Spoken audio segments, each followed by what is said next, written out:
So my name's Bonnie, and I'm a survivor of human sex trafficking, severe abuse, trauma in the military.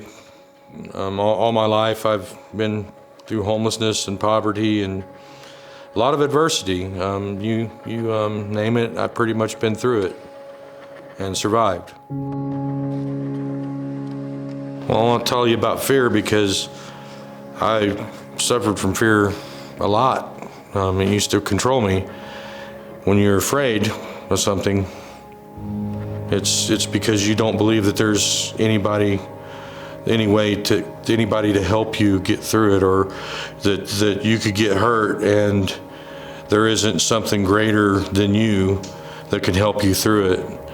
And when I realized that and realized that I was letting my fears control me and caused me to carry things inside of me that made me miserable and just hateful and alone, and I always felt like I didn't belong on this planet at all, and I didn't like this place too much, and I couldn't find any joy in life because I was so overcome by fear that somebody would get to know the real me. That was the hardest thing. And when I let go of all that, when I started facing my fears, like just for example, I was afraid what everybody would think if I started living as a woman.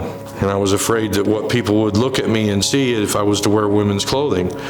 And so one way I did is I threw away all my men clothes so I couldn't go back and didn't have anything else to wear but women's clothing.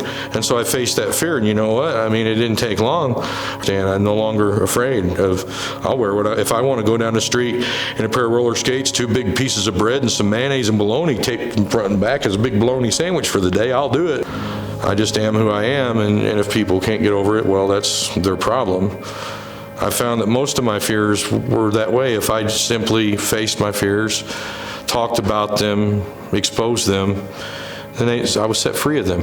And I didn't think anybody would understand the things I was going through, and it just was not the case. I'm finding more and more that when I communicate what happened to me and the things that I'm feeling, that there's more people that can understand and relate to me than there are not.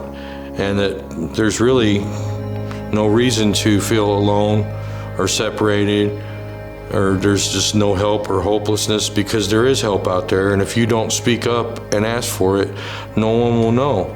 How is anybody supposed to know you're hurting if you don't tell anybody? And it takes a lot of courage and trust, but you can do it. So if you're like me, you don't want to let what happened to you win. So I want to spend the rest of my life trying to help people, and to do that, I had to ask for help.